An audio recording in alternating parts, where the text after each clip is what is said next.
evening and welcome to our Friday, March 10, 2017 edition of the Government News Brief. In the news this evening, the government is working to address drug shortages, Regions 3 and 4 to get youth training centers, and Leg 1 farmers' lives being made easier.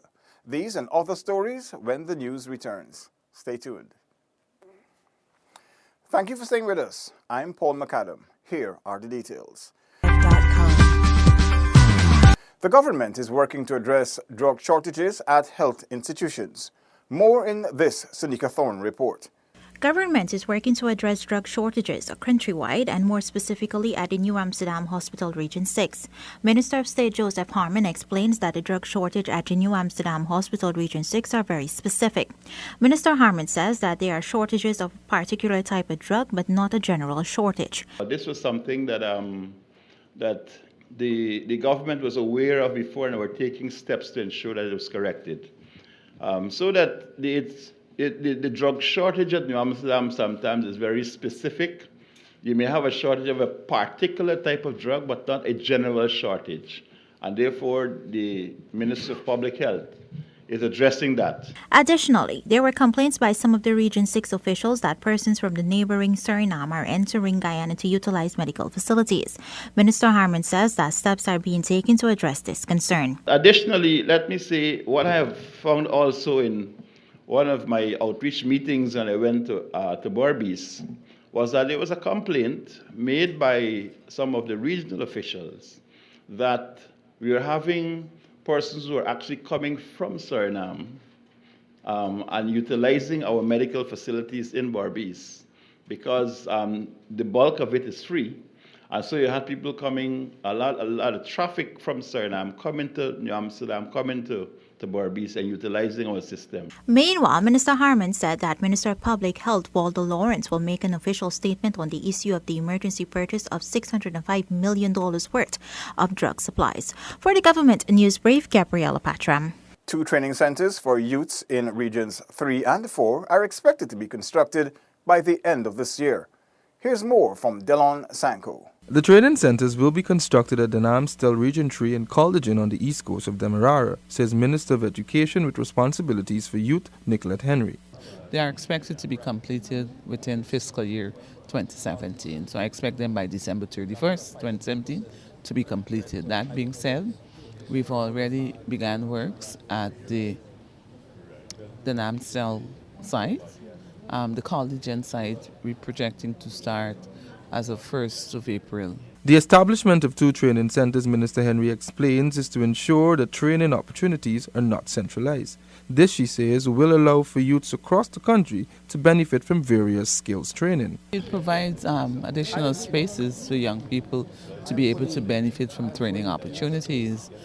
Currently, we are functioning from Madawini Training Center, and so it's more of an expansion of what is done there.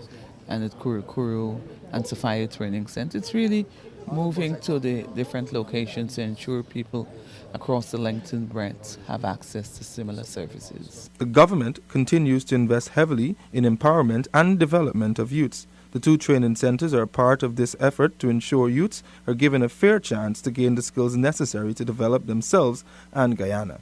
Nolan Sanko for the Government News Brief. Newly rehabilitated roads in Leg 1 are making life easier for residents, especially farmers.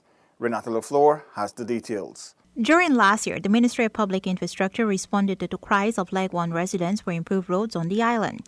Assistant Regional Executive Officer for Region 3, Shamir Shahid, says before the rehabilitation, the roads were in deplorable condition, preventing farmers from transporting their produce. Mid last year, the NDC did some work in which they backplayed this entire road. So what you're seeing here now is not what was to the beginning of the year.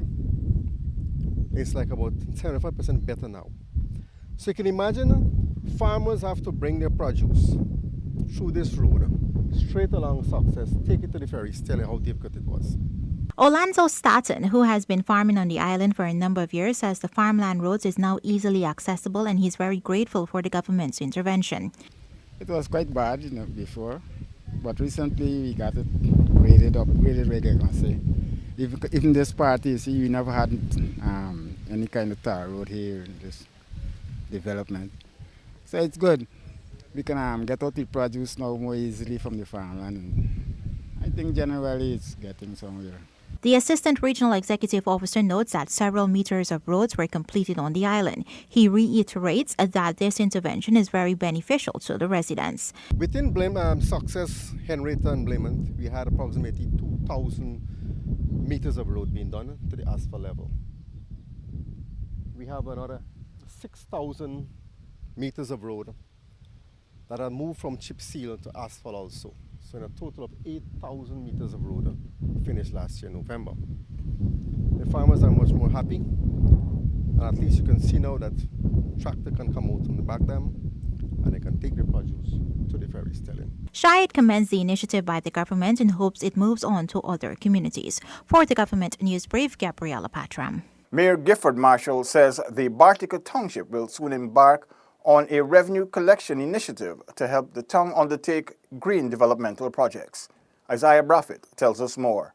As part of efforts to advance the development of Bartica, Mayor Gifford Marshall says that the council will seek to raise needed revenue through a collection project. These revenues, based on some of the royalties gotten from the extractive sector, will be utilized to fund the community's development. We depend heavily on gold, or I should say the mining industry. And it has affected us, that industry has been on the downside for the last few years. So we're going through our own struggles here. So even as we attempt to increase our revenue, we have to be very careful that we don't place any additional burden on the residents of this town. As a result, council is very strategic with our plans and our vision and moving forward. Mayor Marshall says that the council will be very careful and selective when undertaking the project. The plan, according to the mayor, is to approach the Guyana Geology and Mines Commission to help with collecting extra. Like I said, for example, one of the things when I talk about burden, we don't want to, at this point in time, increase our rates and taxes. Also our vendors, we don't want to target them in the process. But there are some other areas that we can bring in revenue. For example, we have a number of quarries within the municipality, and we will approach the GGMC, and we believe that the municipality can benefit from just a percentage of the royalties that they pay to the GGMC, right? So that is one way in which we will definitely go after to get some revenue. Bartica, located in Region 7, officially became a town on May 7, 2016. The town is set to be a model for the green economy that is being pursued by the government. Isaiah Braffett, Government News Brief. Members of the National Assembly on both sides of the House have extended Pago greetings to the nation. More in this report. Prime Minister Moses Nagamutu is extending Pago greetings to the nation. This year, Pago celebration coincide with the 100th anniversary of the abolition of Indian indentureship, and truly the coincidence is not lost on us that celebrating Pago on this centennial anniversary is symbolic of the triumph of good over evil, the evil of a cruel system of indentureship, of exploitation of cheap labor, and the cruelty that has been associated with that system. I'd like to wish all Guyanese, in particular our Hindu brothers and sisters, happy Holi. Prime Minister Nagamutu adds the celebration demonstrates the cohesion of Guyanese. It's a celebration of our diversity. It's a celebration that symbolizes tolerance and cohesion of our people.